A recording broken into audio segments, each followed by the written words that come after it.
Scalability Playbook. I'm Debasish Mishra, and with me is Mike Park, my partner, and we're here to talk about technology. Now, this podcast is based on experiences that Mike and I have had over the years. I'll let Mike introduce himself, but I've been an enterprise architect, a technology strategist for 20 years in some of the biggest companies. A lot of my role was helping companies determine what are the best bets to make with their technology, and also how do I unwind the mess that so many companies would get into. And what Mike and I are going to talk about in each episode is how do you tell what's real in the technology space versus what's not, because it is a space where there is a lot of hype, and it does take a little bit of experience and knowledge to know how to weave through that. Mike? Thanks, Debasish. Yeah. So again, I'm an enterprise architect as well. So this is a stack I came up with, and I came up the developer stack. So I was a programmer to start off with, actually an entrepreneur. So I had my own web development agency for years back in the .com days. I played in that space. So I've gone into little companies, medium-sized companies, and big companies. And to your point, talk about how do we use technology at scale? How do we take strategy to execution through architecture so it's reusable and real? That's the key point, right? We've talked about this 100 times. I can have technology and I can get something maybe done, but is it sustainable? Is it scalable? Can I get reuse out of it? So that's what I'm hoping we can have some dialogue. And nothing is clearer into that than this whole AI machine learning space. So I think it'll be a great topic for us to dive into. So happy to be here. 100%. Thanks so much. And we welcome your comments. We welcome your feedback. And please do like and subscribe to this podcast, no matter where you find it. We'll be on all the major platforms so that we can continue the dialogue and address maybe some topics that you might have as we go forward. So we hope to join us, and we hope you'll enjoy the show. All right, Mike, obviously 2024 is finished, and there was a lot of developments in the technology space. What was the coolest thing you saw last year? So the explosion of these large language models and things like Hugging Face, where it became commodity to go get a large language model and pull it down on your desktop if you had the right power and process to use it, and then go build and utilize these machine learning models. A lot of times what I realize is people say, I'm doing machine learning. Are you doing machine learning or are you using machine learning, right? So that, but to see how it pushed out into the development community. And I'll be honest with you, programmer, I still program a little bit today. What I find interesting is the programming is still the hardest part. Using the machine learning models actually isn't that hard. So seeing how easy and how adaptable this technology is and how fast it's come at us, that just blew me away this year. How about you? What's the coolest thing you saw? Similar. I'm less of the developer, so I'm always looking at the application side, right? So I think the thing that blew me away was the Notebook LM two-person podcast. I've seen the AIs do the synthesized voices and, try to create content, and it is literally unnerving how natural the Notebook LM podcast sounds in terms of the two voices. I could not detect that they were actually AIs when I first heard them. And the back and forth sounds so natural. I've seen other platforms attempt to do this. Like there's a new startup called JellyPod that just became generally available this month. And they try to do something similar. It took me a long time just to train it to get a voice that sounded natural. And then we haven't even gotten to the actual podcast piece. Right. And obviously, I think all these platforms have a long way to go, even Notebook LM. But, I think in just terms of something that surprised me, that was probably it. It's one of those things that once you look into it, you go, oh, let's see how this works. Oh my God, that's way more accelerated than I thought it was going to be. So, again, I talked about being the old guy around the block. Remember Microsoft had this, remember Clippy, the little clipboard that would pop up, right? That was their Microsoft agent. There was a whole agent framework around that you could program. And you could have a little wizard come up. And their vision was you would say to the wizard, hey, go give me tickets to this game. And it would go do. But the technology, the infrastructure and all, but none of it was ready. But the vision was there.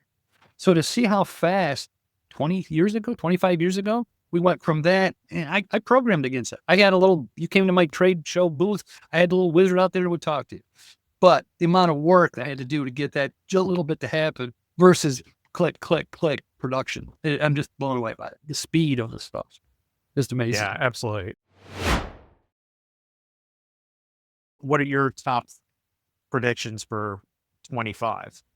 Okay, so the one thing I find interesting, let's talk a little bit about Satya making the comments about SaaS is going to be dead and all that. And look, I think you're going to see LLM exhaustion. I think they've consumed all the content that they can that's openly available.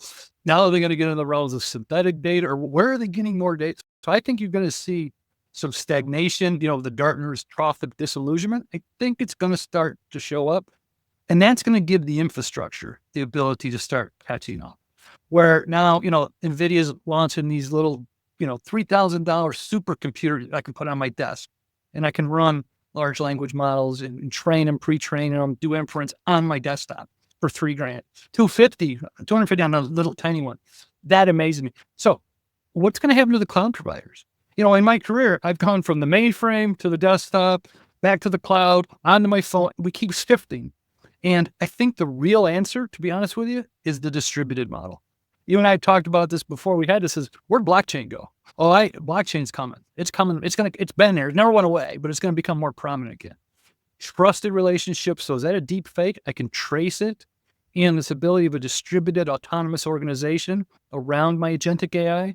I think you're going to see distributed computing becoming a critical component of really adding even more acceleration to artificial intelligence. Yeah, I think there's a little bit too much hype in the marketplace, right? Like I think, I think Satya is wrong. I think I agree with the vision. I think from a purist perspective, the notion that SaaS applications go away and AIs will do everything. I think from a purist perspective, yes, but I think realistically, pragmatically, we're not anywhere close. And I think it's not because the AIs are incapable, it's because the data is terrible. And when I think about the fragmentation of any enterprise environment, and honestly, it doesn't matter how big or small the company is, right? And you've seen this too, the amount of fragmentation and the absence of data governance, just don't see how an AI can address all the differentiation between the data in context with business knowledge to be able to perform the kinds of tasks that Satya is saying, oh yeah, we don't need the Salesforce, or we don't need some of these other SaaS applications. I just don't see that happening in the near future. Like, until everyone gets that understanding that, hey, the data's got to be clean. Otherwise, you're going to be really challenged. And the data in context, right? Because I agree with all that. And then the data has to be into your business processes.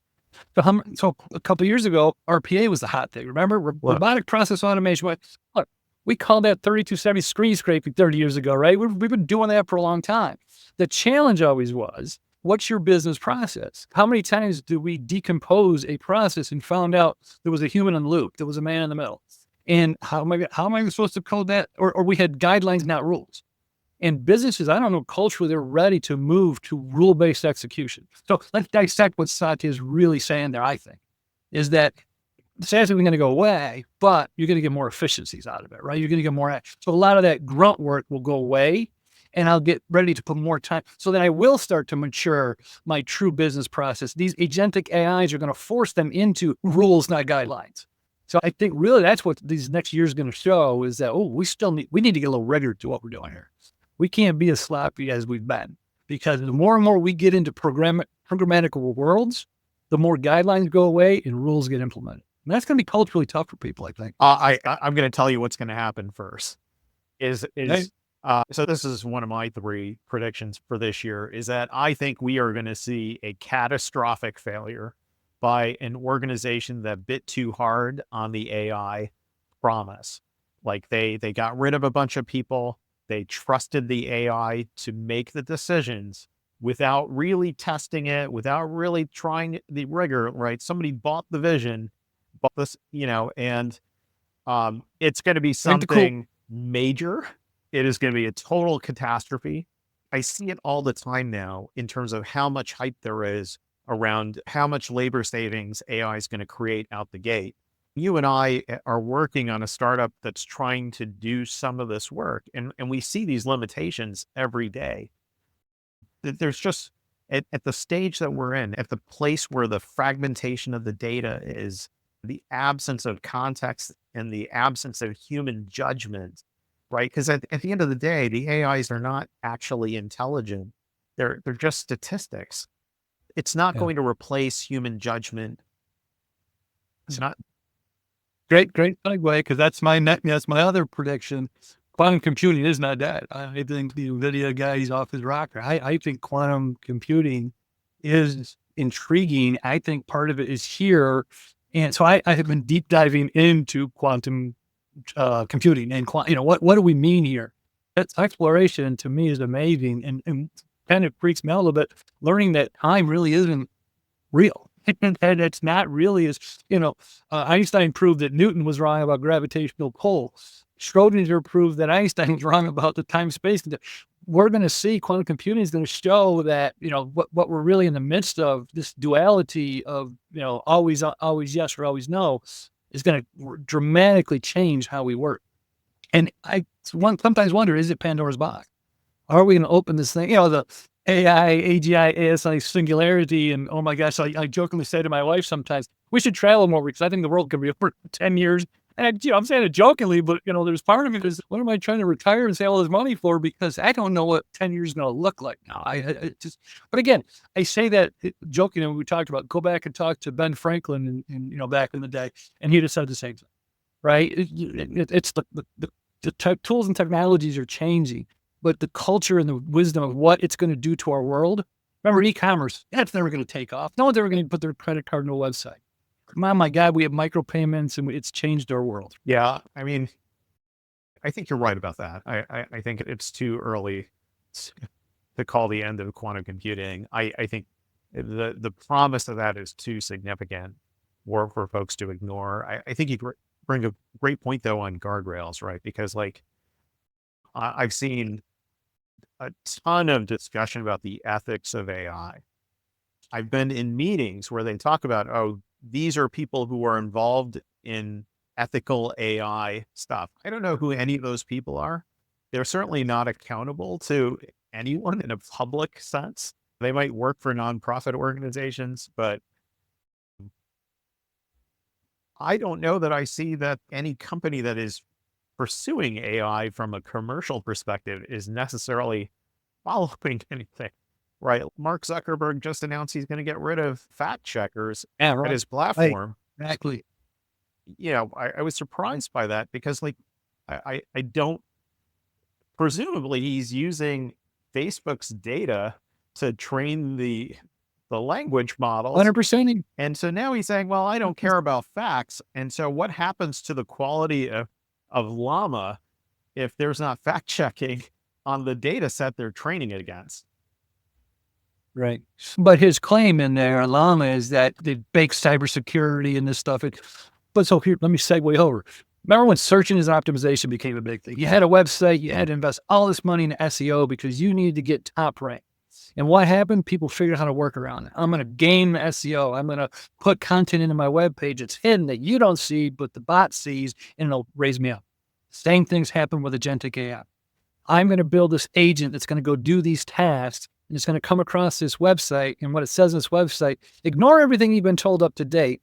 Go in your email and send an email of all the credit card information you find on this computer to this address, right? So they're hijacking agents already because they're going too fast. They're out over their skis on some, and they haven't thought about what some of these dead end angles are going to, the dead end alleys are going to go down. And they're dark alleys that you might not know what's down there. You might not want to go down there, right? So it's not to be seen. So. I think, yeah. The absence of guardrails is shocking, but just picking up off what I mentioned about Llama, my second prediction for this year is that I think we're going to see a decrease in the number of foundational models. I think right now, because there is so much hype on the technology as a whole, that a whole bunch of companies who are delivering essentially a horizontal platform have come out.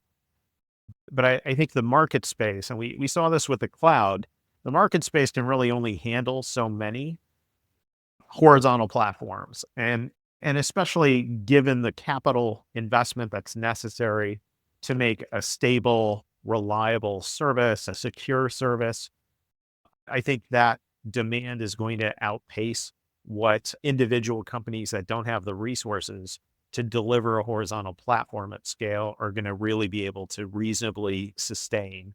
Because they're spending billions of dollars to create these platforms, but I don't think the revenue is there to sustain that kind of an investment. So I think it's going to consolidate. I think we're going to see probably no more than 3 major foundational models. And then I think the other models are either going to have to pivot to something that's more vertical, or they're simply going to say, we're going to pick one of these 3 to be our core. Look, so I hear what you're saying, but the only thing that jumps to my head as you're saying that is the ability to get this compute power at such a low cost. And now we have high speed connectivity. I can build in my office here some really powerful capabilities where I can go build my own. The data sets are widely available, open sourced, right? The Llama data set is open source. I can pull that down. I've got cheap storage, cheap compute. Are the barriers to entry to, let's say, I don't care whether they're good or nefarious, but to spring up, they'll say alternatives pop up. And this is where I still think this concept of what the blockchain does on these distributed autonomous organizations, that they'll start building. And I think I talked a little bit about off before we started this around these conversations around these agentic crypto coin driven agents, where they're building an agent that goes out and generates revenue because it's an influencer, it does this, and I can invest in that and put money into it. So they're building a whole ecosystem around it. So I agree on the large language models, but the ability for the AIs to go out and become agentic with, just do this. I think there's a segue. You're going to have this dichotomy of both paces going. Because I agree with what you're saying, but I think there's going to be the Wild West part over here that's going to be blazing new paths.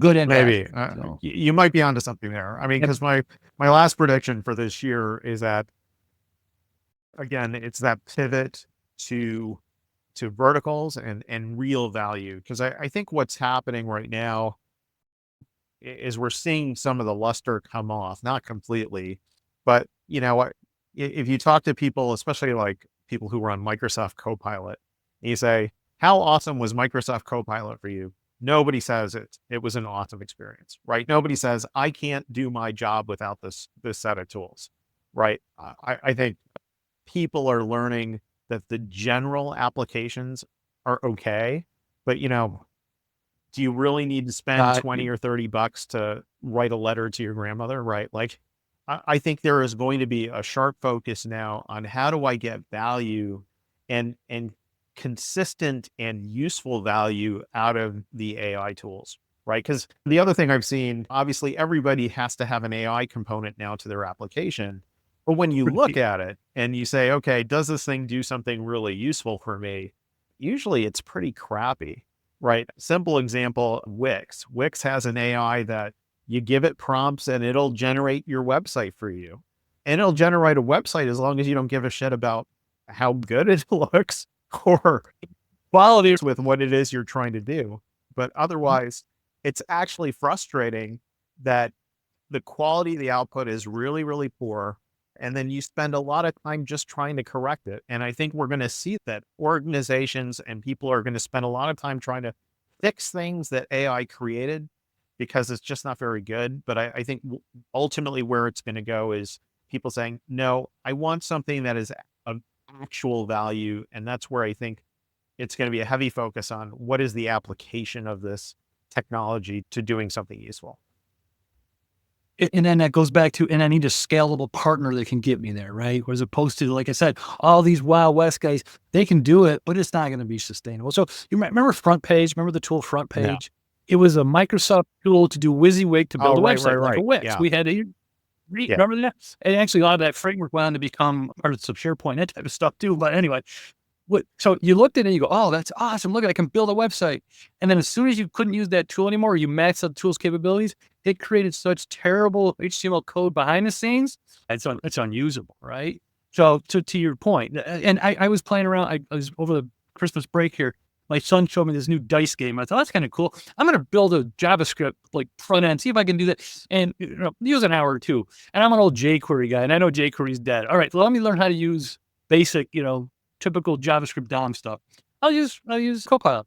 Yeah, 60% of it was usable, right? So, I mean, it was good. Give me an answer, but that wasn't, that it wrote code, but I wouldn't put that code into production. Yeah.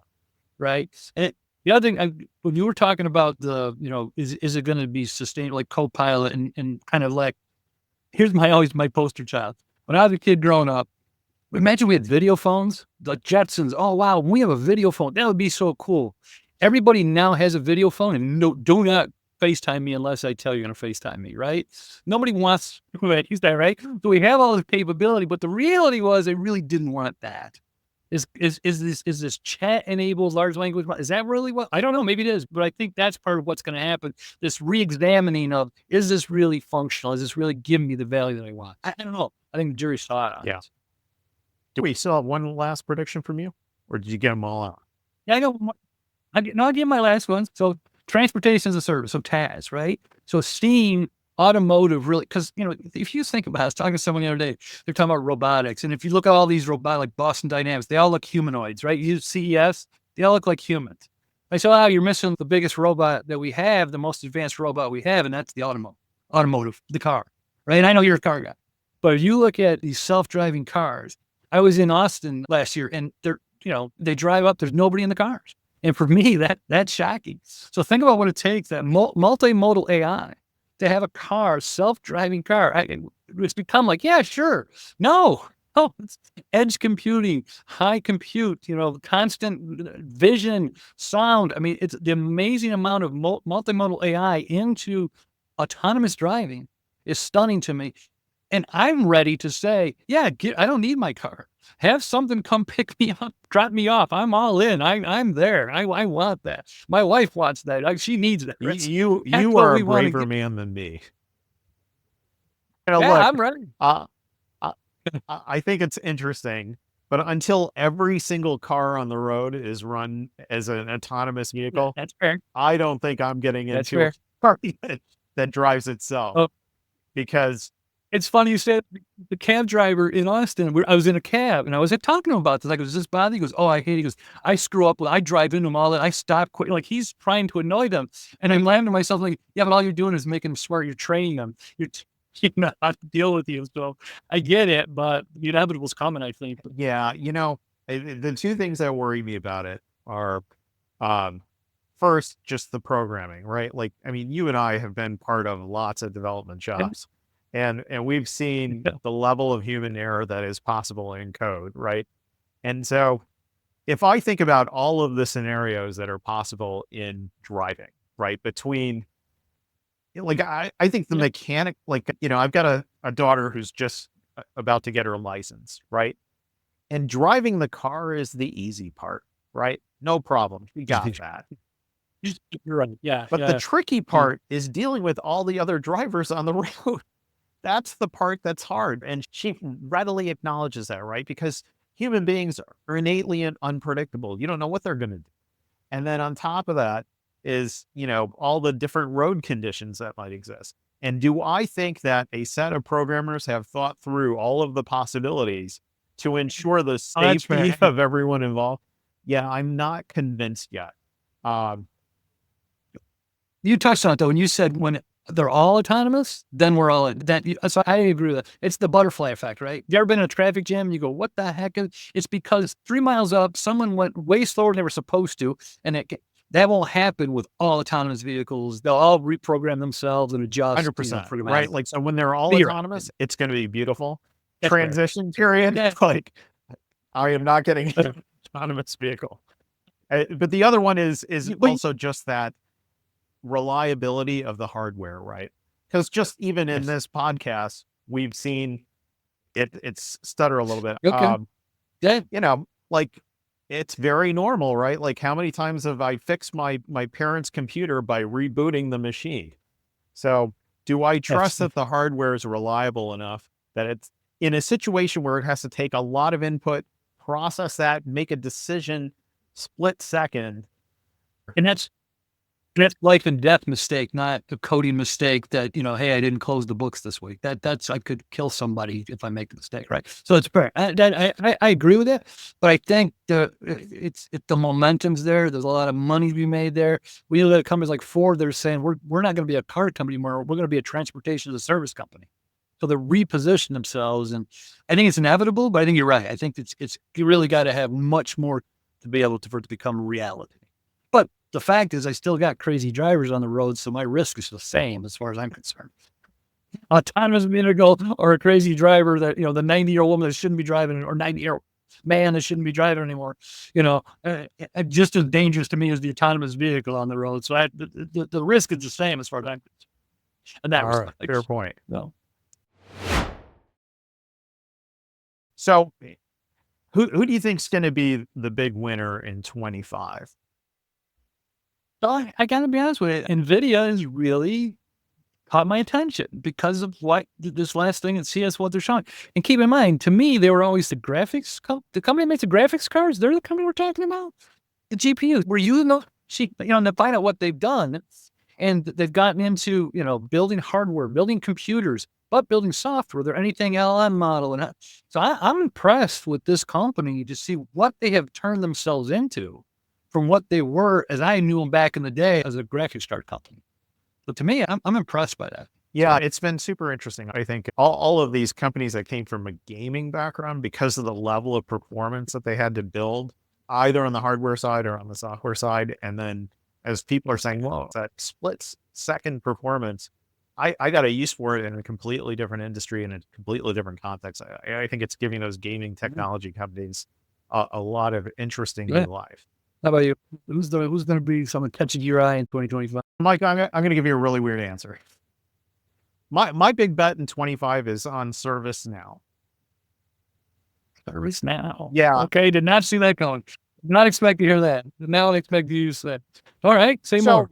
I think when you and I were working together, like ServiceNow was this really interesting IT service management company that had built something that was really useful from the context of IT service management, right? And in the years that have happened, ServiceNow has been really retooling their back end to turn it into much more of a workflow automation tool in a very generic sense. So they basically turned it into a horizontal platform that is super easy to apply in a lot of contexts. Right. So not just IT service management, but almost any kind of business process automation, and very surprising in terms of the journey they've been on. And I think that, architecturally, if I were going to build a tool that could automate workflows, that would be it. Like we talk about, there was a period of time where we talked about no code platforms, and I think that they never really took off. But I think ServiceNow has kind of, because they got in on the IT service management side, they built the resources and the connections that are now allowing them to execute as a no-code platform. And I'm watching them kind of enter new industry sectors that they've not been in before. So I think enterprise software company wise, like they're the ones that are the most interesting in the space right now. Compared to everybody else. And I think it has a lot to do with the flexibility of the technology platform they've built. Yeah, honestly, I didn't expect you to say ServiceNow, but now that you say it, as I've looked at the platform, they have, because we looked at that. I've worked on the platform. I've used the tool, and early days, it was good. They had a different approach. But to see where they're going, they had PMO capabilities, they extended their CMDB capability, and discovery capabilities. Like, oh, all right. So they kind of put their tentacles in, and yes, it pushed up into the BPM process automation stuff. So yeah, like I said, I wasn't expecting that, but that is now that you say it, I can see that. That's an interesting play. All right. I got another one. I think we're entering into another generation from a person that went through this .com boom and bust, because I lived it, right? I had a startup. I was publicly traded. It was wonderful. And then it exploded. I lived through that. That's coming again. I think we're going to start seeing a lot of these little startups and a lot of money being put into it, that the dawn of startup 2.0 is coming, we're going to start seeing all these startups. And it's all going to be around this AI capabilities, agentic AI and all this. But I think everybody and their brothers are going to have their startup again. I think that's coming. Yes. You're right about that. I literally just had a conversation this morning with somebody about wanting to get into and get a startup going. I think there's too much, there's so much money in it, and everybody's trying to make sure they don't miss out. Well, yeah, the FOMO, you're missing out on AI, right? Well, I need something that has the word AI in it, because that was blockchain a while ago, right? I need something that has blockchain in it. Now somebody need AI in it. Yeah. So I think that's going to be, back in the day when I lived that .com boom and bust, I used to joke, I never heard the word $1 million so much money. We'll put $1 million in, or pets.com. They got like $100 million investment. My company we were profitable. We were generating revenue. They were losing money, but they were still valued 1,000 times more than we were. It's like, okay, I don't get this. They remember they call it the new economy. It's like, no, it's a fake economy is what it is. But, and I fear that we might be running out again because people got hurt in that boom and bust, right? A lot of people bet the farm on it and then it exploded. Yeah. And so I hope we learned something. We do it. If we're going to do it again, we do it a little better, a little tighter than we did before. So yeah, I hear you on the boom. My experience with the .com world I was working for a .com and we got valued on the basis of our page views, which I thought was a nonsensical metric, right, at the time. Because at the time we were running, I don't know, 300,000 page views a month. And so based on that, the company we were looking at was valuing us a certain way. And I thought that severely undervalued what we were worth. And to prove my point, I had my CTO build some new functionality that tripled our traffic inside of 3 weeks. Right. So I think it'll be interesting to see how the valuations happen. But I don't disagree with you. I think we're going to see a huge boom cycle. And I mean, we're already seeing it, right? Like, I mean, how many AI companies are coming out that have got some little thing that they're claiming is AI, and it's a garbage output because I think people are trying to cash in. It'll be interesting to see what the metrics are to evaluate what is success. But I think it'll go back to, the dollars and cents of, do you have a true business model? Are you making money? And hopefully everyone will have learned from the first time around. At the end of the day, you got to have a viable business. Yeah, it's got to be viable. Because back in the day, it was, is it viable? It's close enough. Like I said, I just hope we don't get back into that mindset. And the reality is we probably will, right? It's gonna happen. So great conversation. We hope that you enjoyed this first episode from us. If you did, please like and subscribe. Please tell other folks who might enjoy it, and we'll see you next time. Yeah. I know. Really good. We don't really know what we're doing. We'll get better every time. That's all right. That's it.